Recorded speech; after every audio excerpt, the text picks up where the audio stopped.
नमस्कार विद्यार्थियों, आज हम पढ़ने वाले हैं हमारी क्लास 10th का ज्योग्राफी का चैप्टर फर्स्ट संसाधन एवं विकास। तो देखिए बिल्कुल नोट्स के माध्यम से मैं आपको ये पढ़ाने वाला हूँ। तो पहला जो टॉपिक है वो है संसाधन। देखिए सबसे पहले आप ये समझिए कि संसाधन होता क्या है, संसाधन किसे कहा जाता है। तो संसाधन किसे कहा जाता है, देखिए पर्यावरण में स्थित प्रत्येक वस्तु जो हमारी आवश्यकता को पूरा करती है वो क्या कहलाती है, संसाधन कहलाती है। लेकिन ये जो परिभाषा थी ये हम कक्षा 8 तक ही देखते हैं। इसके बाद क्या हम लोग क्या जोड़ेंगे इसमें कि पर्यावरण में स्थित प्रत्येक वस्तु जो हमारी आवश्यकता को पूरी करती है उसे संसाधन कहा जाता है। लेकिन परंतु जिसको बनाने के लिए हमारे पास प्रौद्योगिकी हो, टेक्नोलॉजी अपने पास होनी चाहिए, जिसको बनाने के लिए हमारे पास प्रौद्योगिकी हो, ठीक है।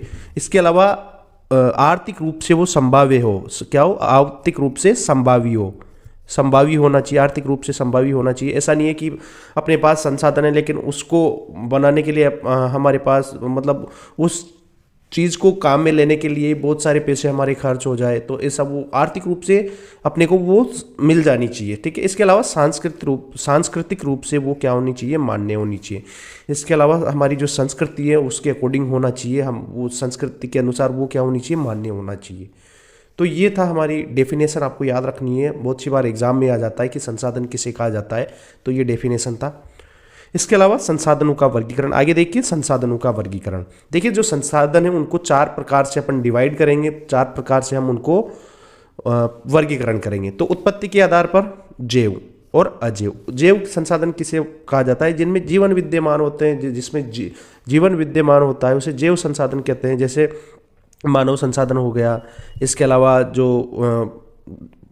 जैसे अपने लाइफ स्टॉक हो गए, जानवर हो गए, या और भी जो जीवित है जैसे वनस्पति हो गई, ये सब किस में आएंगे, जैव संसाधन में आएंगे। अजैव संसाधन में वो जिसमें जीवन उपस्थित नहीं होता, ठीक है, उसे अजैव का संसाधन कहा जाता है। इसके अलावा समाप्यत, ये दोनों किसके आधार पर है, उत्पत्ति के आधार पर। पहला क्या है, उत्पत्ति के आधार पर जैव और अजैव, ठीक है। समाप्यता के आधार पर नवीनीकरण योग्य और अनवीनीकरण। नवीनीकरण योग्य उसे कहा जाता है जो संसाधन एक बार उपयोग करने के बाद दोबारा से वापस उसको रिन्यू कर दिया जाता है। जैसे मान लीजिए फॉरेस्ट है, फॉरेस्ट या जंगल है, ठीक है, जंगल है, जंगल से अगर अपन ने कुछ लकड़ियां काट ली तो वापस उन्हें लगा सकते हैं हम लोग, ठीक है। या इसके अलावा जो पानी है, वाटर है, वो क्या है, वाटर भी क्या है, एक नवीनीकरण योग्य है। और सौर ऊर्जा हो गई, ये क्या है, नवीनीकरण है।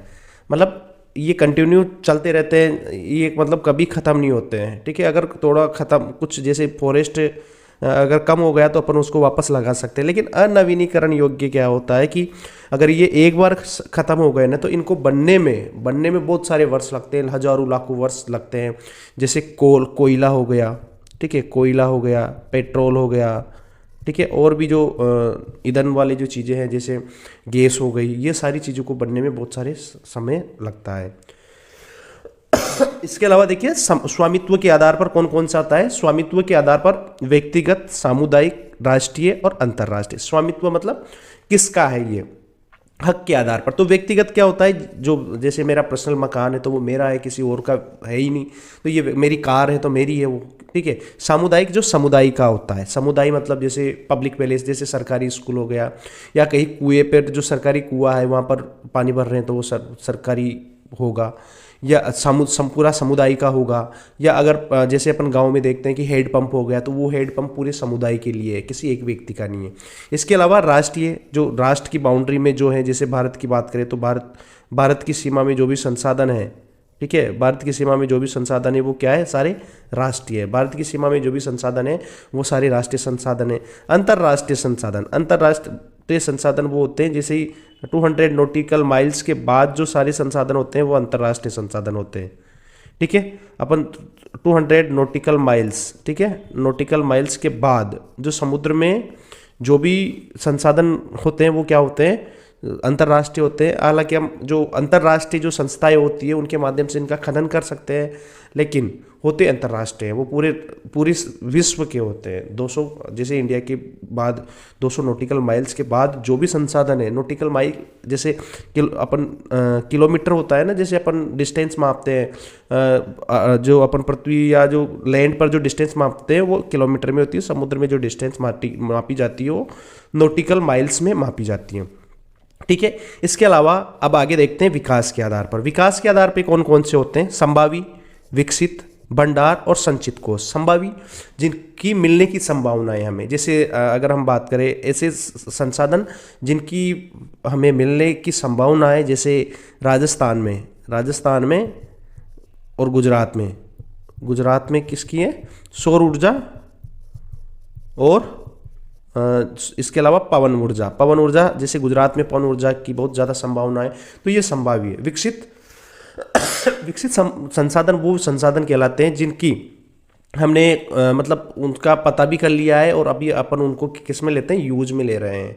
उनकी क्वालिटी और क्वांटिटी दोनों पता है अपने को, क्वांटिटी भी पता है, मात्रा भी पता है और उनकी क्वालिटी भी पता है, और उनको अभी अपन वर्तमान में यूज भी ले रहे हैं। वो होते हैं वो क्या कहा जाता है? हाँ, उन्हें कहा जाता है, जी बिल्कुल, उन्हें विकसित कहा जाता है। अब इसके अलावा भंडार, देखो बहुत सी बार क्या होता है कि जैसे अपने पास बहुत सारे रिसोर्सेज है, ठीक है, रिसोर्सेज है, लेकिन अभी हमारे पास उनकी जो टेक्नोलॉजी है वो अपने पास नहीं है, उन्हें कहा जाता है भंडार। ठीक है ना, अपने पास बहुत सारा, जैसे अपन अंटार्कटिका में बात करें, अंटार्कटिका जो महाद्वीप है वो बहुत ही मतलब उसमें बहुत सारे रिसोर्सेज है, लेकिन अभी हम वहाँ पर यूज़ नहीं कर रहे, वहाँ से निकालने के लिए अपने पास क्या नहीं है? रिसोर्सेज नहीं है, सॉरी, अपने पास टेक्नोलॉजी नहीं है। और इसके अलावा जैसे हम लोग जानते हैं कि पानी जो होता है उसमें वो H2O से मिलकर बना होता है, तो हाइड्रोजन जो होता है, हाइड्रोजन पावर के रूप में काम में ले सकते हैं, लेकिन अभी हमारे पास पानी से हाइड्रोजन निकालने की तकनीक नहीं है, तो ये एक भंडार हो सकता है। इसके अलावा संचित क्या होता है? संचित कोष वो होता है जो आने वाली पीढ़ी के लिए हम सुरक्षित रखते हैं। जैसे अमेरिका हो गया, अमेरिका ने क्या कर रखा है? अमेरिका ने जो तेल के भंडार है वो आने वाली पीढ़ी के लिए सेव कर रखे हैं, मतलब उनकी आने वाली जो पीढ़ी है उसके लिए सेव कर रखे हैं, तो ये होगा संचित कोष, मतलब संचित कर रखा है किसके लिए? आने वाली पीढ़ी के लिए। ठीक है, तो ये अभी जो 2023-24 में जो सिलेबस है उसके अनुसार यही दे रखे हैं, डिटेल में इनको नहीं दे रखा है। तो ये आई थिंक आपको समझ में आया। आपसे पूछा जा सकता है, यहाँ से क्वेश्चन आ सकता है कि उत्पत्ति के आधार पर कौन सा है, समाप्यता के आधार पर कौन सा है, या स्वामित्व के आधार पर कौन सा है, या विकास के आधार पर कौन कौन से हैं, तो ऐसे आपसे पूछा जा सकता है। हालांकि डिटेल अभी जो सिलेबस हटाया उसमें हटा दिए, तो 2023-24 में अगर आप देखोगे तो वो हटा दिए, लेकिन फिर भी मैंने आपको एक बार समझा दिया पूरा अच्छे से। और संसाधनों का वर्गीकरण आपको भाई ये याद रखना है, स्टूडेंट्स, आपको याद रखना है ये चीज़ें। अब इसके बाद अपन देखेंगे संसाधनों का विकास। देखिए, संसाधनों का विकास देखने वाले हैं। देखो, मनुष्य के जीवन यापन तथा जीवन की गुणवत्ता, एक तो जीवन यापन के लिए भी संसाधन जरूरी है, और जीवन की गुणवत्ता बढ़ाने के लिए भी संसाधन बहुत ज़्यादा आवश्यक है। जीवन यापन के लिए जैसे आप कोई भी चीज़ हो गई जो आपके काम आ रही है ना, वो संसाधन है। चाहे खाना हो गया, ठीक है, जीवन यापन जैसे खाना हो गया, ऑयल हो गया, ठीक है, और जो मकान हो गया, ये भी संसाधन है। और जो जीवन की गुणवत्ता आप कैसे बढ़ेगी? जैसे आपको कार चाहिए, तो कार एक क्या हो गया? संसाधन है, ठीक है, कार चाहिए, ये सारी जीवन की गुणवत्ता बढ़ाती है। ठीक है, तो अब देखिए हम क्या सोचते हैं? हम सोचते हैं कि संसाधन हमें प्रकृति के द्वारा प्रदान किए गए हैं। हम ये मानते हैं कि जो संसाधन है हमें किससे मिले हैं? प्रकृति से मिले हैं। संसाधन हमें किससे मिले हुए हैं? प्रकृति से मिले हैं, ठीक है, प्रकृति से मिले हैं। इस कारण हम उनका अंधाधुन उपयोग कर रहे हैं, बिना सोचे समझे। अंधाधुन मतलब बिना सोचे समझे हम उनका क्या कर रहे हैं? उपयोग कर रहे हैं। तो अब इससे क्या हुआ है? हम बिना सोचे समझे इनका उपयोग कर रहे हैं, तो इनसे क्या हमारे सामने समस्याएं उत्पन्न हुई है? देखिए क्या समस्या है हमारे सामने उत्पन्न हो चुकी है। देखो, कुछ लालची जो लोग हैं उनकी वजह से संसाधनों का ह्रास हो रहा है। संसाधनों का क्या हो रहा है? ह्रास हो रहे हैं, समाप्त होते जा रहे हैं, कम होते जा रहे हैं। संसाधन क्या हो रहे हैं? कम होते जा रहे हैं, उनका ह्रास होता जा रहा है। ज़्यादातर संसाधन जो है वो कुछ व्यक्तियों के पास ही है। ज़्यादातर जो संसाधन है ना वो कुछ व्यक्तियों के पास हैं। हम बात करें कि जैसे 10% लोग हैं, उनके पास 80% संसाधन है, ठीक है। जैसे 10% के पास 80 है, और बाकी जो 90% लोग हैं उनके पास केवल 20% ही क्या है? रिसोर्सेज है। इससे क्या हो रहा है कि जो अमीर है वो और अमीर होता जा रहा है, और जो गरीब है वो और ज़्यादा गरीब होता जा रहा है। अमीरी और गरीबी का जो फर्क है वो बहुत ज़्यादा होता जा रहा है। अब देखिए, संसाधन के उपयोग से क्या हो गया? संसाधन के उपयोग से वैश्विक संकट उत्पन्न हो रहा है। संसाधनों के अधिक प्रयोग से क्या हो रहा है? वैश्विक संकट भी उत्पन्न हो रहा है, जैसे भूमंडल तपन, ठीक है, ग्लोबल वार्मिंग जैसे हो रहा है, ठीक है, global warming global warming. Global warming में क्या होता है, ग्लोबल वार्मिंग में जो CO2 है उसकी मात्रा बढ़ जाती है और इससे क्या होता है, पूरी जो अर्थ है ना वो गर्म होती जाती है। और इससे क्या होगा, जैसे ग्लेशियर वगैरह है उसका पानी पिघल रहा है सॉरी, ग्लेशियर का पानी पिघलने से जो समुद्र का जल स्तर है वो बढ़ रहा है और बहुत सारी चीज़ें हो रही है। इसके अलावा जो ओजोन परत है, ओजोन जो परत है, ओजोन परत, ठीक है, ओजोन परत जो है वो क्या करती है, सूर्य से आने वाली जो पराबैंगनी किरणें हैं उनसे हमारी रक्षा करती है। तो वो हमारे एनवायरनमेंट में स्थित है, सॉरी जो हमारा वायुमंडल है उसमें स्थित है, वायुमंडल में स्थित है। तो सूर्य से आने वाली पराबैंगनी किरणें को वो अवशोषित कर लेती है। लेकिन पोल्यूशन बहुत ज़्यादा हो रहा है, जैसे CFC क्लोरोफ्लोरोकार्बन की वजह से, जो रेफ्रिजरेटर वगैरह से निकलता है, तो इसकी वजह से जो ओजोन परत है उसमें छेद होता जा रहा है। इसके अलावा पर्यावरण का जो पर्यावरण है वो प्रदूषित हो रहा है। पर्यावरण जैसे ध्वनि प्रदूषण हो गया, ये बहुत सारे जल प्रदूषण वगैरह हो गए, ये हो रहा है। इसके अलावा भूमि निम्नीकरण, जो भूमि है उसकी उत्पादन क्षमता धीरे धीरे कम हो रही है, डिग्रेड हो रही है जो भूमि है। ये सारी समस्याएं अपने को क्या हो गई है, अपने सामने आई है इसके कारण। अब देखो सतत पोषणीय विकास बहुत ही इंपॉर्टेंट है, बहुत सी बार पेपर में आता है, अधिकतर पेपर में आता है। देखो सतत पोषणीय विकास क्या है, पर्यावरण को नुकसान पहुंचाए बिना विकास करना, साथ ही आने वाली जो पीढ़ियां हैं उनके लिए भी संसाधन बच सके, संसाधन आने वाली पीढ़ियों के लिए भी बच सके, बिना पर्यावरण को नुकसान पहुंचाए विकास करना, ठीक है। साथ ही आने वाली जो हमारी जनरेशन है, हमारी पीढ़ियां हैं, उनके लिए भी संसाधन बच सके, इस तरीके से हमें विकास करना है, ठीक है। तो अब देखिए इसके लिए क्या किया गया, रियो डी जेनेरियो जो ब्राज़ील में है, कहाँ पे है, ब्राज़ील में रियो डी जेनेरिया एक जगह है, ठीक है। ब्राज़ील में रियो डी जेनेरिया एक जगह है, वहाँ पर पृथ्वी सम्मेलन बुलाया गया 1992 में, 1992 में पहला पृथ्वी सम्मेलन बुलाया गया। इसमें 100 से अधिक देशों के जो लीडर्स थे, 100 से अधिक देशों के जो नेता थे, वो रियो डी जेनेरियो नामक जगह पे मिले। एक शहर है ब्राज़ील में, साउथ अमेरिका में, वहाँ पे ये लोग मिलते हैं और इसे ही कहा जाता है प्रथम पृथ्वी सम्मेलन, ठीक है, जो काम हुआ था रियो डी जेनेरियो में हुआ था जून 1992 में, ठीक है। अब देखो विश्व में पर्यावरण, ये क्यों हुआ था, कारण क्या था इसका होने का, तो कारण ये था विश्व में पर्यावरण का संरक्षण और सामाजिक आर्थिक विकास, जो सामाजिक आर्थिक विकास है इनकी समस्याओं के समाधान के लिए ये किया गया था, ठीक है। अब देखो इसमें क्या हुआ, इसमें क्या अपने को, ये तो क्यों हुआ था, अब इसमें क्या आउटकम निकल के आया, क्या चीज़ निकल के सामने आई, तो इसमें आया एजेंडा 21। एजेंडा 21 जो 21वीं सदी के लिए हमारे पास क्या एजेंडा होना चाहिए, जो 21वीं सदी है, जो वर्तमान में 21वीं सदी है, मतलब 1992 में तो आने वाली जो सदी है वही होगी, तो आने वाली जो 21वीं सदी है उसके लिए हमारे पास क्या एजेंडा होना चाहिए, तो ये एजेंडा निकल के सामने आया, एजेंडा 21, ठीक है। अब ये क्या, किसके द्वारा, देखो ये जो UNCED संयुक्त राष्ट्र पर्यावरण और विकास सम्मेलन, बहुत सी बार एग्जाम में आ जाता है, इसकी फुल फॉर्म क्या होती है, UNCED, तो याद रखना कि इसके तत्वाधान में हुआ था, इनके द्वारा आयोजित करवाया गया था ये, कि तत्वाधान में प्रथम पृथ्वी सम्मेलन में इसे स्वीकृत किया गया था। जो प्रथम पृथ्वी सम्मेलन हुआ था उसमें एजेंडा 21 को क्या किया गया था, स्वीकृत किया गया था। अब इसके बाद देखिए इसका उद्देश्य पर्यावरणीय क्षति, गरीबी और रोगों से निपटना है। पर्यावरण को जो क्षति पहुंचाई जा रही है, ठीक है, चाहे वो ओजोन परत हो या जो ग्लोबल वार्मिंग हो, ये सारी चीज़ें से जो क्षति पहुंच रही है उससे निपटना है। दूसरा गरीबी जो है उसको ख़त्म करना है। इसके अलावा जो बहुत सारे रोग हो रहे हैं उनको भी क्या करना है, ख़त्म करना है। और इसके अलावा इसका जो एक और मोटिव था, स्थानीय निकाय जो लोकल गवर्नमेंट है उसके द्वारा भी अपना एक एजेंडा 21 तैयार करना है। यहाँ पर ये निष्कर्ष निकाला गया, कहाँ पे, जो ये प्रथम पृथ्वी सम्मेलन हुआ रियो डी जेनेरिया में, यहाँ पे। अब इसके बाद देखते हैं संसाधन नियोजन। जो संसाधन है उनका नियोजन हम किस तरीके से कर सकते हैं। देखो हम देखते हैं कि जो हर कंट्री है ना उसमें हर जगह एक समान संसाधन देखने को नहीं मिलते, रिसोर्सेज नहीं मिलते। कुछ जैसे भारत की बात करें तो जो कुछ स्टेट है वहाँ पर कुछ और चीज़ है और कुछ स्टेट है वहाँ पर कुछ मिलता ही नहीं है। बहुत सारे स्टेट है जहाँ पर कोयला है, बहुत सारी जगह पर पेट्रोल है, बहुत सारी जगह पर पानी है, बहुत सारी जगह पर एग्रीकल्चर होती है, खेती होती है। तो देखिए भारत जैसे देश में भारत जैसे देश में संसाधनों का नियोजन बहुत आवश्यक है। नियोजन मतलब प्लानिंग वगैरह बहुत ही ज़्यादा जरूरी है। क्यों? क्योंकि यहाँ पर संसाधनों में बहुत विविधता पाई जाती है। संसाधनों में बहुत क्या पाया जाता है? विविधता पाई जाती है। अलग जगह कुछ किसी स्टेट में कौन सा संसाधन है, किस दूसरे स्टेट में दूसरे तरीके का संसाधन पाया जाता है। कुछ जगह पर ज़्यादा और कुछ जगह पर कम जो संसाधन है वो मिलते हैं। जैसे अगर हम लोग बात करें झारखंड की, तो झारखंड, मध्य प्रदेश और छत्तीसगढ़ में खनिज और कोयले के प्रचुर भंडार हैं। कोयला और जो खनिज है वो आपको झारखंड में मिलेगा। उधर अरुणाचल प्रदेश में पर्याप्त मात्रा में जल है, बहुत ज़्यादा मात्रा में जल है, लेकिन वहाँ पर विकास अभी तक डेवलपमेंट नहीं हुआ है।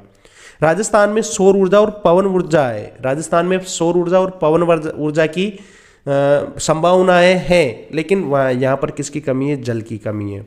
लद्दाख जो है, लद्दाख में शीत मरुस्थल है, परंतु यहाँ पर सांस्कृतिक विरासत है, कल्चर अगर आपको देखना है तो लद्दाख में बहुत ज़्यादा कल्चर मिलेगा।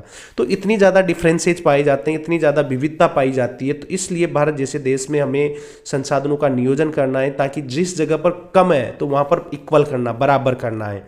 जहाँ पर ज़्यादा जो एक्सेस है, जहाँ पर ज़्यादा संसाधन है, उनको कम जगह वाले संसाधन, जहाँ पर वो संसाधन कम है, वहाँ पर भेजना। तो इस तरीके से हमें संसाधनों को क्या करना है? नियोजन करना है। और नियोजन किस तरीके से होता है, इसके क्या सोपान है, ये देख लेना है। ये बहुत सी बार आ सकता है कि जो नियोजन है उसके क्या सोपान है, संसाधन नियोजन के सोपान बताइए। तो ये आपको बताना है संसाधन नियोजन के कौन कौन से सोपान हैं। तो देखिए, इसके निम्नलिखित सोपान है। देश में अलग अलग राज्यों में स्थित संसाधनों की पहचान करनी है और उनकी एक सूची बनानी है। पहले तो हमें ये देखना है कि कौन से स्टेट में कौन सी चीज़ मिलती है हमें, और उसकी एक पूरी पहचान करके उसकी एक लिस्ट बना देनी है। जैसे राजस्थान में क्या मिलता है, राजस्थान में जैसे हम बात करें, जैसे यहाँ पे जैसे तांबा, खेतड़ी झुंझुनू में तांबा मिलता है, अभ्रक मिलता है। तो ये सारी चीज़ों की एक लिस्ट बना लेनी है हर जगह की। सॉरी। फिर इसके बाद क्षेत्रीय सर्वेक्षण करवाना है अपने को, उस क्षेत्र का पूरा सर्वेक्षण करवाना है, वहाँ का मानचित्र बनाना है। मानचित्र बनाना है कि यहाँ पर इस तरीके से कौन सी जगह पे पाया जाता है। और इसके अलावा उस जो संसाधन है उसको गुणात्मक, उसमें कितनी क्वालिटी है और कितनी क्वांटिटी में है। तो गुण और मात्रा दोनों का अनुमान लगाना है और उनका क्या करना है? मापन करना है। तो ये पहला चरण हो जाता है। इसके बाद संसाधन विकास की योजना लागू करने हेतु टेक्नोलॉजी, कौशल, स्किल और संस्थागत नियोजन तैयार करना है। जैसे ये सारी पहला अपन ने कर लिया, इसके बाद अपने को क्या करना है कि ये संसाधन विकास की योजना अपने को लागू करना है। तो अपने को टेक्नोलॉजी हो गया, कौशल, स्किल हो गया, और जो संस्थागत नियोजन है ना, ये भी क्या करना है? अपने को तैयार करना है अपने द्वारा। तो तब जाके सेकंड अपना, और तीसरा है राष्ट्रीय विकास योजना। अपनी राष्ट्र की विकास के लिए क्या योजना है, और जो राष्ट्रीय जो संसाधन विकास योजना है, दोनों में समन्वय, कोऑर्डिनेशन रखना है अपने को। राष्ट्र के विकास के लिए जो योजना बनाई है और संसाधन विकास की जो योजना है उनमें क्या रखना है? कोऑर्डिनेशन रखना है। ठीक है। अब देखो, इसकी प्राप्ति के लिए भारत ने प्रथम पंचवर्षीय योजना से ही प्रयास किए गए। हमने देखा कि भारत में लगभग 12 पंचवर्षीय योजनाएं हुई। तो इसमें हमने जो ये सारी संसाधन नियोजन के लिए हमने पहली जो पंचवर्षीय योजना थी उससे ही हमने प्रयास स्टार्ट कर दिए थे। ठीक है। अब देखो संसाधनों का संरक्षण। अब देखो संसाधनों का संरक्षण भी बहुत ज़्यादा जरूरी है, क्योंकि जिस तरीके से मानव ने संसाधनों का उपयोग किया है उससे क्या हो रहा है कि अगर अपन संसाधनों का संरक्षण नहीं करेंगे तो आने वाले समय में ये समाप्त हो जाएंगे। तो संसाधनों का जो संरक्षण है वो हम किस तरीके से कर सकते हैं, और संरक्षण की आवश्यकता क्यों है? संसाधनों का जो संरक्षण है उसकी आवश्यकता क्यों है? तो देखिए, आवश्यकता होने के पीछे जो क्या कारण है, देखिए जिस तरीके से हम लोग संसाधनों का अंधाधन, विवेकहीन, अपने बिना दिमाग के संरक्षण कर, बिना दिमाग के जिस तरीके से संसाधनों का उपयोग कर रहे हैं, तो हमें ऐसा लगता है कि इसके प्रयोग से कई सामाजिक, आर्थिक और पर्यावरणीय समस्याएं उत्पन्न हो सकती है। जिस तरीके से हम संसाधनों का उपयोग कर रहे हैं अगर इसी तरीके से उपयोग करते गए तो हमें बहुत सारी तरीके की समस्याएं उत्पन्न हो जाएगी। जैसे सामाजिक आर्थिक हो गई, सामाजिक आर्थिक में जैसे जो अमीर आदमी है वो अमीर होता जा रहा है और जो गरीब आदमी है वो और ज़्यादा गरीब होता जा रहा है। तो इस तरीके की समस्या हमें देखने को मिल सकती है। और गांधी जी ने भी कहा था, गांधी जी ने क्या कहा था कि हमारे पास जो गांधी जी थे उन्होंने क्या कहा था कि हमारे पास हर व्यक्ति की आवश्यकता की पूर्ति के लिए बहुत कुछ है। जो आदमी है उसकी आवश्यकता की पूर्ति हम कर सकते हैं, लेकिन उसके लालच के लिए हमारे पास कुछ नहीं है। जो व्यक्ति लालची है उसकी लालच को हम क्या नहीं कर सकते? पूरा नहीं कर सकते। तो गांधी जी भी ये कहा करते थे। तो अब देखिए, विश्व स्तर पर क्लब ऑफ रोम, याद रखना, विश्व स्तर पर क्लब ऑफ रोम के द्वारा 1964 में संसाधन संरक्षण की एक व्यवस्थित तरीके से वकालत प्रारंभ की गई। अगर हम बात करें कि विश्व स्तर पर सबसे पहले जो संसाधनों का संरक्षण करने की जो सबसे पहले पहल की वो किसके द्वारा की गई थी? क्लब ऑफ रोम के द्वारा की गई थी। और सुमेसर जो थे उन्होंने 1974 में स्मॉल इज ब्यूटीफुल नामक पुस्तक लिखी, जिसमें गांधी जी के द्वारा जो अपना आइडिया था उनको आइडिया को बताया। देखो 1987 में ब्रुकलैंड आयोग जो था उन्होंने सतत पोषणीय विकास की संकल्पना दी। बहुत सी बार ऑब्जेक्टिव क्वेश्चन में आ जाता है कि जो ब्रुकलैंड जो सतत पोषणीय विकास है उसकी संकल्पना किसने दी? स्मॉल इज ब्यूटीफुल बुक किसके द्वारा लिखी गई? तो सुमेसर के द्वारा 1970। संसाधन, देखिए भू संसाधन के बारे में अभी आज हम बात करने वाले हैं। तो देखिए भूमि जो है या जो जमीन है उसके बारे में बात करेंगे। तो भूमि एक महत्वपूर्ण संसाधन है। देखो जो भूमि है वो एक बहुत ही महत्वपूर्ण संसाधन है, साथ ही एक सीमित संसाधन भी है। ठीक है, ऐसा नहीं है कि भूमि की जो भूमि है वो बढ़ती जा रही है, हमारी जनसंख्या बढ़ती जा रही है, लेकिन जो भूमि है वो एक जगह स्थिर है। ठीक है, भूमि एक जगह स्थिर है, भूमि नहीं बढ़ रही है, लेकिन जनसंख्या क्या हो रही है? बढ़ती जा रही है। तो अब ऐसे में क्या है कि हमारे को क्या करना पड़ेगा? इसका उपयोग जो है वो सावधानी पूर्वक करना पड़ेगा और योजनाबद्ध रूप से करना पड़ेगा। ठीक है ना, तभी ये सेफ रह पाएगी और हमारी जो आने वाली पीढ़ियां हैं उनके लिए भी बची रह पाएगी। अगर एक बात बताता हूँ मैं आपको कि जो भारत है उसमें जो ज़मीन है वो किस तरीके से है, वहाँ पर कितना मैदान है, कितना पर्वत है, कितना पठार है। तो जो ज़मीन है वो 43% तो मैदानी भाग है, जो किसके लिए काम में लिया जाता है? कृषि और उद्योगों के लिए काम में लिया जाता है। तो 43% तो मैदान है। इसके अलावा 30% भाग पर पर्वत है। क्या है? पर्वत है। 30% भाग पर पर्वत है, जो यहाँ से नदियाँ निकलती है, पर्वतों से ही ज़्यादातर जो नदियाँ हैं वो पर्वतों से निकलती है। इसके अलावा जो पर्यटन है, जो लोग घूमने के लिए आते हैं, और जो हमारी जो पारिस्थितिकी तंत्र है उसके लिए भी बहुत ही ज़्यादा महत्वपूर्ण है। इसके अलावा जो पठार है वो 27% जो पार्ट है उस पर पठार है, जहाँ पर खनिज पाए जाते हैं, जीवाश्म ईंधन पाए जाते हैं और इसके अलावा वन पाए जाते हैं। ठीक है, ये चीज़ें हमारे जो भारत है उसमें भूमि किस तरीके से बटी हुई है ये मैंने आपको बताया है। अब देखो मैदान, पर्वत और पठार देख लिया। अब इसके बाद हम देखने वाले हैं कि जो भूमि है उसका उपयोग कैसे किया जाता है। यहाँ पर जो भूमि है उसका उपयोग कैसे होता है, देखिए भू संसाधनों का उपयोग निम्नलिखित उद्देश्य से किया जाता है। किस किस उद्देश्य से किया जाता है? एक तो यहाँ पर वन, जो भूमि का उपयोग है वो किसके लिए किया जाता है? वन। हम देखते हैं हमारी जो राष्ट्रीय वन नीति है उसके अनुसार तो 33% जो क्षेत्रफल है उस पर क्या होना चाहिए? वन होना चाहिए। तो एक तो वन के रूप में उपयोग में लिया जाता है। इसके अलावा कृषि के लिए अनुपलब्ध भूमि, जहाँ पर खेती नहीं की जाती, वो वाला कौन कौन सा है? एक तो बंजर भूमि हो गया और एक कृषि अयोग्य भूमि हो गया। ठीक है, गैर कृषि प्रयोजन से लगाई गई भूमि जैसे इमारतें, सड़क, उद्योग आदि ये चीज़ें हैं ना, ये जैसे गैर कृषि प्रयोजन में काम में ली गई जो भूमि है, जैसे इमारतें हो गई, सड़कें हो गई, उद्योग हो गया। इसके अलावा प्रतिभूमि के अतिरिक्त अन्य कृषि अयोग्य भूमि, जैसे प्रतिभूमि अलग है और प्रतिभूमि के अलावा भी जो अन्य कृषि भूमि है, कृषि के अयोग्य भूमि है जहाँ पर खेती नहीं की जाती है, वो एक तो स्थायी चरागाह जहाँ पर जानवरों को चराया जाता है। इसके अलावा गोचर भूमि, अन्य गोचर भूमि हो गया। इसके अलावा विविध वृक्ष फसलों तथा उपवनों के अधीन भूमि जो शुद्ध बोए गए क्षेत्र में शामिल नहीं है। इसके अलावा जैसे वन हो गए, उपवन हो गए, जो बड़े बड़े वृक्ष हैं उनके अंदर जो भूमि उन्होंने घेर रखी है वो हो गई। इसके अलावा कृषि योग्य बंजर भूमि जहाँ 5 से अधिक वर्षों से खेती न की गई होगी। देखो कृषि योग्य तो भूमि है लेकिन लगातार 5 सालों से वहाँ पर क्या नहीं की गई है? खेती नहीं की गई है। खेती योग्य तो है लेकिन खेती नहीं की गई है। इसके अलावा प्रतिभूमि में जैसे वर्तमान प्रतिभूमि क्या होती है? जहाँ 1 वर्ष से या उससे कम समय से कृषि नहीं की गई है। बहुत सी बार क्या होता है कि जो भूमि की उत्पादन क्षमता बढ़ाने के लिए अपन एक बार जो ज़मीन है उसको खाली छोड़ देते हैं ताकि आने जो दूसरी वाली फसल है वो बहुत अच्छे तरीके से हो सके। ठीक है, अब इसके अलावा वर्तमान प्रतिभूमि के अतिरिक्त अन्य प्रतिभूमि या पुरातन प्रति जहाँ पर 1 से 5 वर्ष तक अभी कोई खेती नहीं की गई है, लगभग 1 से 5 वर्ष हो गया जहाँ पर खेती नहीं की गई है, वो वाली भूमि। ठीक है, अब आगे देखो, शुद्ध निवल बोया गया क्षेत्र वह भूमि जिस पर फसल उगाई वह काटी जाती है। देखो शुद्ध या निवल बोया गया क्षेत्र किसे कहा जाता है? वह भूमि जहाँ पर फसल उगाई जाती है। क्या उगाई जाती है? फसल उगाई जाती है और काटी जाती है, उसे क्या कहा जाता है? शुद्ध निवल बोया गया क्षेत्र कहा जाता है। ठीक है, अब देखिए वह शुद्ध बोया गया क्षेत्र कहलाता है। एक वर्ष में एक बार से अधिक बोए गए क्षेत्र को शुद्ध बोए गए क्षेत्र में जोड़ दिया जाए तो वो सकल कृषि क्षेत्र आता है। ठीक है, तो ये भूमि उपयोग था हमारे यहाँ पर, क्या क्या भूमि उपयोग होता है। तो इसके बाद देखिए भारत में भूमि उपयोग प्रारूप। देखो भारत में भूमि उपयोग प्रारूप क्या है? देखिए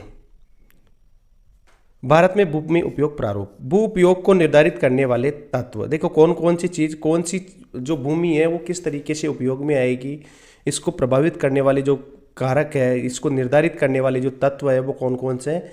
दो तत्व होते हैं, एक तो भौतिक तत्व, एक मानव तत्व। भौतिक तत्व में क्या क्या आ जाएगा? भू आकृति आ जाएगी, जलवायु आ जाएगी और मृदा आ जाएगी, ये तो भौतिक कारक है। और जो मानवीय कारक है, जनसंख्या घनत्व आ जाएगा, प्रौद्योगिकी आ जाएगी और संस्कृति और परंपरा आ जाएगी। ठीक है, भौतिक और मानवीय कारक आपको याद रखना है, दोनों याद रखना। इसके अलावा देखिए जो भारत का जो क्षेत्रफल है वो कितना है? 32,87,263 वर्ग किलोमीटर है। 32,87,263 किलोमीटर स्क्वायर। ठीक है, 32.8 लाख वर्ग किलोमीटर है, जिस इसमें से हमारे पास 93%, 93% जो भाग है उसी के डेटा हमारे पास है। 7% जो भारत की भूमि है उसके अभी भी हमारे पास क्या नहीं है? आंकड़े नहीं है कि वहाँ पर क्या लगाया गया है, कितने एरिया पर कृषि होती है। ठीक है, पूर्व के प्रांतों में, जैसे पूर्वी जो भारत है, पूर्वी जैसे 7 सिस्टर्स वगैरह हो गए, उनमें असम को छोड़कर हमारे पास आंकड़े उपलब्ध नहीं है। केवल असम के ही क्या है? आंकड़े उपलब्ध है, इसके अलावा किसी के आंकड़े उपलब्ध नहीं है। ठीक है, पाकिस्तान और चीन द्वारा अधिकृत क्षेत्र का अभी तक सर्वेक्षण नहीं हुआ। पाकिस्तान और चीन ने जो हमारा एरिया छीन रखा है उसका भी अभी तक हमने सर्वेक्षण नहीं किया। लगभग कुल संचित क्षेत्र पर के 54% भाग पर ही क्या की जाती है? खेती की जाती है। केवल 54% भूभाग पर ही क्या की जाती है? खेती की जाती है। आ रही है बात समझ में आपको? 54% भूभाग पर ही कृषि की जाती है। ठीक है, और सर्वाधिक शुद्ध बोया गया क्षेत्र कहाँ पे है? पंजाब में। सर्वाधिक शुद्ध बोया गया जो क्षेत्र है वो कहाँ पे देखने को मिलता है? पंजाब और हरियाणा में देखने को मिलता है। लगभग 80% भाग जो है वो कहाँ पे देखने को मिलेगा आपको? पंजाब और हरियाणा में देखने को मिलेगा। सबसे कम शुद्ध बोया गया क्षेत्र आपको कहाँ देखने को मिलेगा? अरुणाचल प्रदेश, मिजोरम, मणिपुर और अंडमान एवं निकोबार में आपको ये देखने को मिलेगा। तो ये देख लिया हमने, भारत में भूमि उपयोग प्रारूप देख लिया। इसके बाद देखिए जो राष्ट्रीय वन नीति 1952 है, राष्ट्रीय वन नीति है 1952 के तहत, राष्ट्रीय वन नीति 1952 के तहत कुल भौगोलिक क्षेत्र का 33% क्षेत्र जो है वो वन होना आवश्यक है किसी भी देश का। ठीक है, भूमि निम्नीकरण और संरक्षण के उपाय। देखो भूमि का जो डिग्रेडेशन हो रहा है, भूमि की जो उत्पादन क्षमता कम हो रही है वो कैसे हो रही है और उसके क्या उपाय है यहाँ पे देखने को मिलेंगे। देखिए भारत में लगभग जो 13 करोड़ भूमि है, 13 करोड़ हेक्टेयर, हेक्टेयर क्या होता है? भूमि को नापने की इकाई होता है। जैसे अपन डिस्टेंस जो दूरी है उसको किलोमीटर में मापते हैं, वैसे ही भूमि को किस में नापा जाता है? हेक्टेयर में नापा जाता है। ठीक है, तो लगभग 13 करोड़ हेक्टेयर जो भूमि है वो निम्नीकृत है, मतलब बहुत ही निम्न है, वहाँ पर कृषि नहीं की जा सकती, उत्पादन नहीं होता। जिसमें से 28% जो भूमि है वो तो क्या है? वन। निम्नीकृत भूमि जो है वन है। इसके अलावा 56% क्षेत्र पर जल अपर्दित, जो जल के द्वारा अपर्दित की गई है, जल के द्वारा अपर्दन हो रखा है, और शेष जो भाग है वो क्या है? लवणीय और क्षारीय है। ठीक है, 13 करोड़ जो हेक्टेयर है वो तो खेती के योग्य नहीं है बिल्कुल भी। इसके अलावा अब देखो जो भूमि का निम्नीकरण है या जो डिग्रेड हो रही है, जो भूमि डिग्रेड हो रही है उसके क्या क्या कारण है? एक तो वन हमने काट दिए, वनों का विनाश हो चुका है। एक अत्यधिक पशुचारण, अति पशुचारण। ठीक है, अति पशुचारण के कारण भी जो भूमि है उसका डिग्रेडेशन होता है। क्या होता है कि जैसे बकरी हो गई, जैसे बकरी जैसे ही घास को खाती है ना तो वो अपने साथ पूरी जड़ें सहित पौधे को उखाड़ देती है। तो इससे क्या होता है कि वो जो नीचे का जो भूमि के साथ जो भूमि के उसके कण आते हैं ना, मिट्टी के कण आते हैं, उससे वो पोषक तत्व सारी चीज़ें निकल जाती है, और जैसे हवा आती है या पानी के साथ वो बह जाती है, जो उपजाऊ मिट्टी है वो। तो इसलिए अत्यधिक पशुचारण से भी क्या हो रहा है, डिग्रेड हो रहा है। और खनन के कारण जो खुदाई की जा रही है उसके कारण भी भूमि की क्या हो रहा है, डिग्रेडेशन हो रहा है, निम्नीकरण हो रहा है, निम्न हो रही है। अब देखो अलग अलग एरिया में जो भूमि डिग्रेड हो रही है, जो भूमि की उत्पादन क्षमता कम हो रही है, या जो भूमि बंजर हो रही है, या भूमि का जो निम्नीकरण हो रहा है, उसके अलग अलग कारण है। हर एरिया में अलग कारण है। जैसे झारखंड, छत्तीसगढ़, मध्य प्रदेश हो गया। झारखंड, छत्तीसगढ़ और मध्य प्रदेश, उड़ीसा में जो खनन है, जो खुदाई है, उसके कारण भूमि का निम्नीकरण हो रहा है। इसके अलावा गुजरात, महाराष्ट्र, राजस्थान, मध्य प्रदेश में अत्यधिक पशुचारण, पशुओं के अत्यधिक चराने के कारण, क्वेश्चन आ जाता है बहुत सी बार, गुजरात, महाराष्ट्र, राजस्थान और मध्य प्रदेश में अत्यधिक पशुओं के चराने के कारण जो भूमि है वो डिग्रेड हो रही है, या उसका निम्नीकरण हो रहा है, या बंजर हो रही है भूमि। जबकि पंजाब, हरियाणा और उत्तर प्रदेश में अत्यधिक सिंचाई के कारण, ज़्यादा सिंचाई करने के कारण भूमि डिग्रेड हो रही है। बहुत सारे एरिया ऐसे हैं जहाँ पर सीमेंट उद्योग है, चूना पत्थर है, को पीसने आदि के काम किए जाते हैं। इससे क्या होता है कि जो उसकी डस्ट है, जैसे चूना की जब अपन घिसाई करते हैं तो वो डस्ट, वाइट डस्ट उठती है, वो ज़मीन पे जाके बैठ जाती है और वो पूरी ज़मीन को बंजर बना देती है। सॉरी। इसके अलावा औद्योगिक जल निकास से भी भूमि और जल प्रदूषण हुआ है। औद्योगिक भूमि के कारण क्या हुआ है, औद्योगिक जल निकास की भी सही तरीके से नहीं होने के कारण उद्योगों का जो जल है वो अनट्रीट किया जाता है, मतलब सही तरीके से ट्रीट करके नहीं निकाला जाता है। इस कारण भी भूमि का और जल दोनों का प्रदूषण हो रहा है। तो ये था प्रदूषण। अब देखो इसको रोकने के लिए क्या उपाय किए जा सकते हैं, भूमि निम्नीकरण को रोकने के लिए क्या क्या उपाय किए जा सकते हैं। हमने देखा कि भूमि जो है उसका निम्नीकरण कैसे हो रहा है, लेकिन अब रोक कैसे सकते हैं इसको। एक तो अधिक से ज़्यादा पेड़ लगाना है, अपने को पेड़ ज़्यादा से ज़्यादा लगाना है, वन लगाना है। इसके अलावा जो चारागाह है उसका उचित प्रबंधन करना चाहिए। एक निश्चित एरिया डिफाइन कर देना चाहिए कि यहाँ पर पशु को चराइए, ठीक है। उस ज़्यादा अत्यधिक ज़्यादा भी पशु को नहीं चरा देना है, एक सीमित मात्रा में। शुष्क क्षेत्रों में पेड़ों की रक्षा मेखला, शेल्टर बेल्ट, जैसे जो जहाँ पर वर्षा कम होती है वहाँ पर क्या लगानी चाहिए, शेल्टर बेल्ट्स लगा देनी चाहिए, जिससे क्या होता है कि जो रेत वगैरह है वो ज़्यादा उड़ के नहीं एक जगह से दूसरी जगह नहीं आ सके, ठीक है। इसके अलावा पशुचारण का नियंत्रण करना चाहिए, पशुओं को कम चराना चाहिए। रेतीले टीलों में कांटेदार झाड़ियाँ लगानी चाहिए, जैसे रेगिस्तान वाला जो एरिया है उसमें क्या करना चाहिए, झाड़ियाँ लगानी चाहिए, ठीक है, झाड़ियाँ लगा देनी चाहिए ताकि रेत उड़ नहीं सके। इसके अलावा बंजर भूमि जो है उसका उचित प्रबंधन करना चाहिए। बंजर भूमि का भी जैसे वहाँ पे वन लगा दिया या कोई फलों का पौधा लगा दिया, इस तरीके से करना चाहिए। खनन को थोड़ा ध्यान से करना चाहिए, खनन पर नियंत्रण करना है। और इसके अलावा जो उद्योगों का जो जल है उसको परिष्करण करना चाहिए, उद्योगों का जो जल है उसको सही करके अपने को भेजना चाहिए। तो अब आगे देखिए मृदा संसाधन, ठीक है। मृदा संसाधन क्या है, ये अब हमारा टॉपिक होने वाला है। तो देखिए मृदा एक नवीकरण संसाधन है। हालांकि जो मृदा है, सोइल एक नवीनीकरण संसाधन है, लेकिन इसको बनने में बहुत टाइम लगता है, ठीक है। कुछ सेंटीमीटर मृदा को बनने में लाखों वर्ष लग जाते हैं। हालांकि क्या दे रखा है, ये नवीकरण संसाधन है, लेकिन इसको बनने में, कुछ सेंटीमीटर मृदा बनने में बहुत सारा समय लग जाता है। मृदा बनने में मुख्य कारण जो है, मृदा बनने के पीछे जो तत्व होते हैं, उसके पीछे जो तत्व होते हैं उनमें एक तो उच्चावच हो गया। उच्चावच वहाँ की टोपोग्राफी कैसी है, टोपोग्राफी, उच्चावच मतलब वहाँ पर क्या है, पर्वत है, पठार है, वहाँ का एरिया कैसा है। इसके अलावा जनक शेल, उसकी जो मूल चट्टान है वो कैसी है, जैसे काली मिट्टी की जो मूल सेल होती है वो आगन्य चट्टान होती है, लावा के कारण बनती है वो, ठीक है ना, ये सारी। अथवा संस्तर सेल, वहाँ पर की जलवायु कैसी है, जलवायु के कारण भी, जैसे अगर जलवायु आर्द्र जलवायु होगी तो वहाँ पर बारिश के कारण क्या होगा, बारिश के कारण बहुत ज़्यादा जो चट्टानें हैं उसका कटाव होगा। वहाँ पर वनस्पति और अन्य जैव पदार्थ और समय, अन्य वनस्पति कैसी, अगर वनस्पति ज़्यादा होगी तो जो ह्यूमस की मात्रा है वो ज़्यादा होगी, और अन्य जैव पदार्थ की मात्रा भी होती है। और समय, एक होता है समय कि समय के साथ साथ जितना ज़्यादा समय लगेगा उतनी मृदा गहरी होती जाएगी।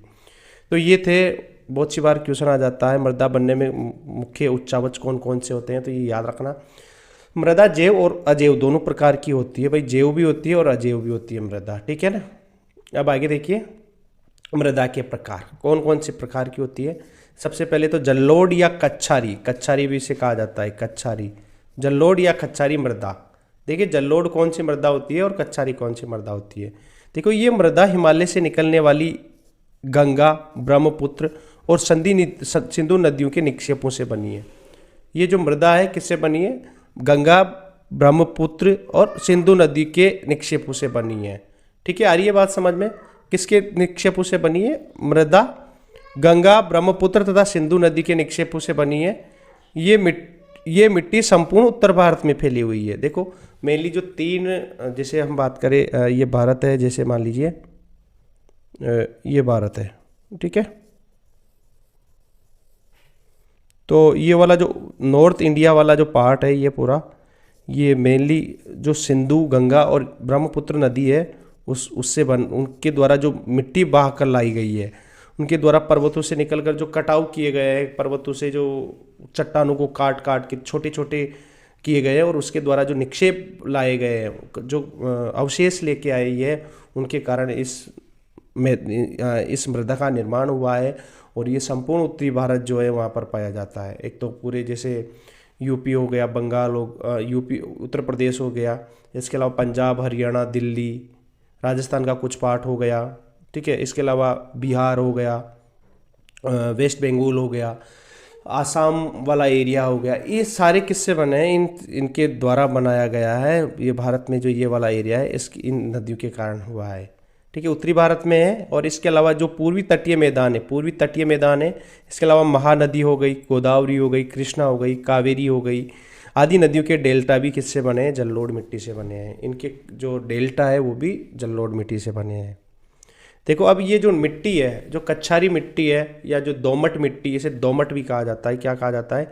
दोमट भी कहा जाता है, जलोढ़ भी कहा जाता है। ये जो मिट्टी है ये दो प्रकार की होती है, कणों के आधार पर दो प्रकार की होती है, एक तो खादर और एक बांगर। खादर जो नवीन जलोढ़ मिट्टी होती है, जो हर साल बहकर आई होती है, हर साल बहकर आने वाली जो मिट्टी होती है उसे खादर कहा जाता है। इसके कण बहुत ही महीन होते हैं, बहुत बारीक होते हैं और बहुत ही ज़्यादा उपजाऊ होते हैं। इसके अलावा भांगर जो पुराना जलोढ़ होता है, पुरानी जो जलोढ़ मिट्टी है उसे भांगर कहा जाता है। इसकी जो कंकड़ है, इसकी ग्रंथियों में कंकड़ ज़्यादा पाए जाते हैं। ये जो मिट्टी होती है इसमें थोड़े कंकड़ की मात्रा पाई जाती है, ठीक है। एक तो खादर, एक बांगर। खादर क्या होता है? नवीन जलोढ़ होता है। बांगर क्या होता है? पुराना जलोढ़ होता है। खादर में जो कण होते हैं वो महीन होते हैं, बारीक होते हैं, जबकि इसमें थोड़ी मोटे कण होते हैं, ठीक है। जबकि ये जो मृदा है बहुत ही उपजाऊ होती है, हर तरीके की यहाँ पर फसल ली जा सकती है, जैसे हर तरीके का अनाज लिया जा सकता है। पोटास, फास्फोरस और चूने की मात्रा पाई जाती है। इसमें पोटास, फास्फोरस और चूने की मात्रा होती है। इसमें गन्ना उगा सकते हैं, चावल, गेहूं, दलहन और अन्य अनाजों की खेती हम इसमें कर सकते हैं और इसके लिए उपयुक्त भी ये मानी जाती है, ठीक है। यहाँ पर खेती अच्छे तरीके से होती है। इस वाले जो जहाँ पर दोमट मृदा पाई जाती है, या जो जो जलोढ़ मृदा पाई जाती है, इसमें अत्यधिक अच्छी तरीके से खेती होने के कारण जहाँ पर जिस एरिया में ये पाई जाती है वहाँ पर जनसंख्या का घनत्व भी बहुत ही ज़्यादा पाया जाता है, ठीक है। अगला देखिए काली मृदा। देखो इसका रंग कैसा होता है? काला होता है, रंग काला होता है काली मृदा का। इसे रेगूर मृदा भी कहा जाता है। ऑब्जेक्टिव क्वेश्चन आ जाता है, रेगूर मृदा किस मृदा को कहा जाता है? या जो काली कपास मृदा है वो कपास मृदा, कॉटन सोइल किसे कहा जाता है? तो काली कपास मृदा भी इसे कहा जाता है, क्योंकि इसमें कपास की खेती बहुत अच्छे तरीके से होती है, ठीक है। इसका जो निर्माण है, इस मिट्टी का निर्माण ज्वालामुखी के लावे से निर्मित चट्टानों से हुआ है। ज्वालामुखी उद्गार से जो लावा उत्पन्न हुआ और उससे जो चट्टानें हुई बनी, उसके अपक्षय से इस मिट्टी का निर्माण हुआ है। ज़्यादातर जो ये मिट्टी है ये महाराष्ट्र, गुजरात, मध्य प्रदेश, छत्तीसगढ़ में पाई जाती है, ठीक है। कहाँ पाई जाती है? महाराष्ट्र, गुजरात, मध्य प्रदेश और छत्तीसगढ़ में पाई जाती है। इस मृदा में नमी धारण करने की जो क्षमता होती है वो सबसे ज़्यादा होती है, सर्वाधिक होती है। नमी जो वाटर है उसको रिटेन करने की जो कैपेसिटी होती है वो सबसे ज़्यादा होती है, बहुत ज़्यादा होती है। अब इसमें क्या क्या चीज़ पाई जाती है? कैल्शियम कार्बोनेट पाया जाता है, मैग्नीशियम पाया जाता है और पोटास तथा चूने की मात्रा इसमें पाई जाती है, जबकि इसमें फास्फोरस की कमी होती है। देखो गर्म और सूखे मौसम में इसमें दरारें पड़ जाती है। अगर गर्मी के टाइम पे क्या होता है कि ये जो मिट्टी है, इसमें दरारें पड़ जाती है, सूख जाती है बस बिल्कुल। अगली देखिए लाल पीली मृदा। लाल पीली मृदा कहाँ पाई जाती है? उड़ीसा, छत्तीसगढ़, कर्नाटक, महाराष्ट्र, झारखंड, पश्चिमी बंगाल और राजस्थान जैसी जगहों पर ये पाई जाती है।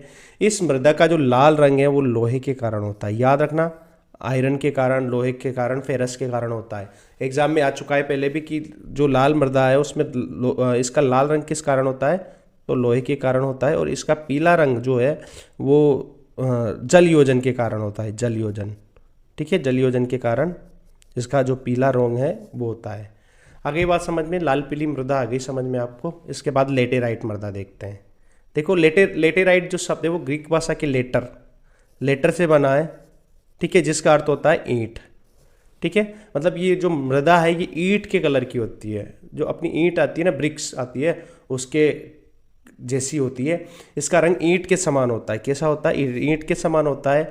भारी वर्षा से निस्खलन के कारण ये अम्लीय हो जाती है। देखो, जहाँ पर ज़्यादा वर्षा गिरती है वहाँ पर ये मृदा पाई जाती है, क्योंकि इसके जो पोषक तत्व है निस्खलन मतलब ज़मीन के नीचे बह के नीचे चले जाते हैं। ठीक है, इस कारण जो पोषक तत्व है, ज़्यादातर पोषक तत्व बह के चले जाते हैं और इसका कलर कैसा हो जाता है? ईंट के समान हो जाता है।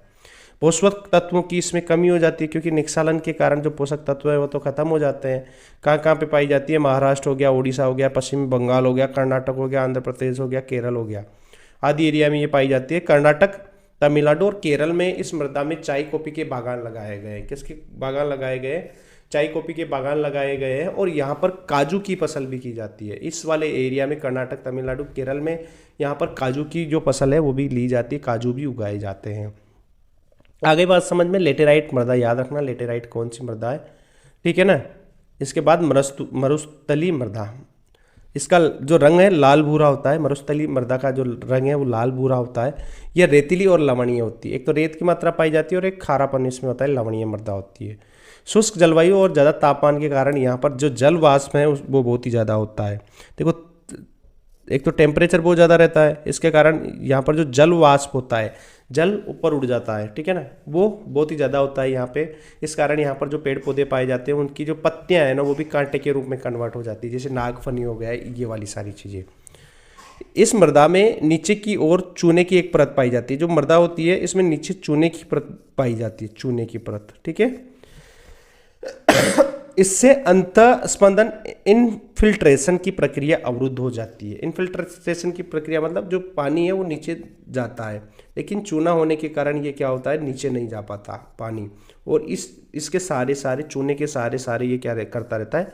फ्लो होता रहता है, बहता रहता है। इससे बहुत सी बार जो मरुस्थल है उसमें बाढ़ आ जाता है। जहाँ पर ये चूने की परत पाई जाती है वहाँ पर बाढ़ आ जाता है।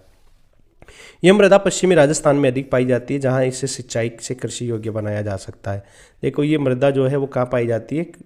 मरुस्थल में पाई जाती है, लेकिन अगर इसमें हम सिंचाई कर दें तो ये क्या बन सकती है?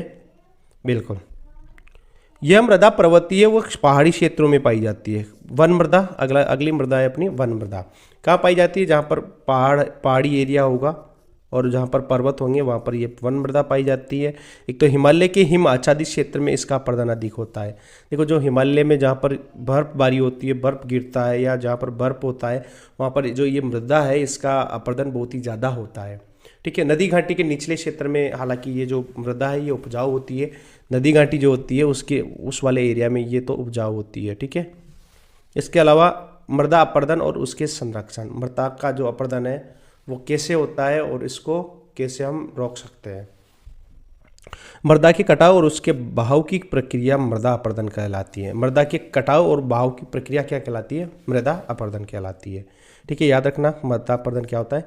मृदा के कटाव और उसके बहाव की प्रक्रिया क्या कहलाती है? मृदा अपर्दन कहलाती है। देखो, किस कारण से मृदा अपर्दन हो रहा है? एक तो वनोन्मूलन, वनों का कट जाना, अत्यधिक पशुचारण, निर्माण, कंस्ट्रक्शन, जो मकान बनाते हैं अपन, कोई भी चीज़ करते हैं। इसके अलावा जो खनन करते हैं, उत्खनन करते हैं, तथा जो प्राकृतिक तत्व है, ये तो है मानवीय तत्व। ठीक है, और प्राकृतिक तत्व में भी जैसे पवन, हवा के साथ बहुत ज़्यादा तेज़ हवा चल रही है तो मिट्टी उड़ के एक जगह से दूसरी जगह जा रही है। हिम नदी, जो हिमनद हो गया। ठीक है, इसके अलावा जल जो हो गया वो भी मृदा का क्या करता है? कटाव करता है। और ये बात समझ में, ये मृदा को एक तो प्राकृतिक तत्व हो गए और एक ये कौन से वाले हैं? मानवीय। या कृत्रिम भी कह सकते हैं अपन इनको, या मानव के द्वारा किए जाते हैं। तो इस कारण से मृदा का कटाव हो रहा है। आप ज़्यादा डिफरेंस नहीं है, जो भूमि और मृदा है ज़्यादा डिफरेंस नहीं है, दोनों एक ही आप लिख सकते हो। ठीक है, देखो कैसे होता है अब। अवनालिकाएं क्या होती है, जब देखिए बहता हुआ जल मृत्तिका युक्त मृदा को काटते हुए गहरी वाहिका बनाता है, उसे अवनालिकाएं, जैसे वो गुल्लियाँ नहीं होती का, वो ये वाली इस तरीके से वो अवनालिकाएं बन जाती है। उत्खात भूमि ऐसी भूमि जो जोतने योग्य नहीं हो रहती है।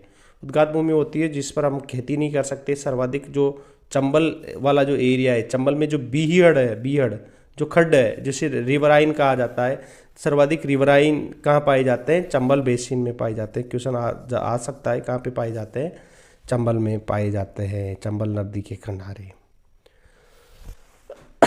चादर अपर्दन, सीट इरोजन क्या होता है, देखो बहुत सी बार जो जल है ना वो भूमि के एक विस्तृत क्षेत्र को बहा कर ले जाता है। ठीक है, बहुत सी बार जल विस्तृत क्षेत्र को बहा के ले जाता है, उसे ही सीट इरोजन या चादर अपर्दन कहा जाता है। ठीक है, अब इसके बाद देखिए पवन अपर्दन, वायु द्वारा मैदान अथवा ढालू क्षेत्र में मृदा को उड़ा के ले जाना क्या कहलाता है, पवन अपर्दन कहलाता है। ये बताने वैसे आपको याद है पवन अपर्दन क्या होता है या वायु अपर्दन क्या होता है, वायु अपर्दन। ठीक है, वायु अपर्दन क्या होता है। ठीक है, अपर्दन को नियंत्रण कैसे कर सकते हैं भाई, देखिए कैसे हम इसको नियंत्रण कर सकते हैं अपर्दन को। अपर्दन को नियंत्रण करने के लिए एक तो समुच्चय जुताई, जो कंटूर प्लॉगिंग है वो करनी चाहिए। समुच्च रेखाओं के समानांतर इसकी क्या करनी चाहिए, समानांतर जुताई करना चाहिए, ताकि जो अपर्दन है वो कम हो सके। इसके अलावा पट्टी कृषि करनी चाहिए, पट्टी फसलों के बीच में जो पट्टियाँ बना के घास वगैरह की पट्टियाँ बनानी चाहिए, जिससे क्या है कि जो मिट्टी है उसका अपर्दन कम हो सके। इसके अलावा रक्षक मेखला बनानी चाहिए, जैसे कोई पेड़ कोई फसल है तो उसके चारों ओर अपन ने क्या लगा दिए, पेड़ लगा दिए। तो जो तेज़ हवा है वो डायरेक्ट ये जो पेड़ लगा रखे हैं हमने वो रोक लेंगे, और जो मेन फसल है उसको क्या नहीं होगा, नुकसान नहीं होगा। तो पेड़ों को कतार में लगाकर रक्षक मेखला बनाकर भी हम क्या कर सकते हैं, जो अपर्दन है उसको नियंत्रित कर सकते हैं। तो ये था हमारा ज्योग्राफी का पहला चैप्टर। अगर आपको अच्छा लगा तो लाइक शेयर और सब्सक्राइब जरूर करें, इन नोट्सों को पढ़िए, और आई थिंक आपको यहाँ से जो भी नंबर है पूरे नंबर यहाँ से आ जाएंगे। आई थिंक आपको चैप्टर समझ में आया हो। Thank you.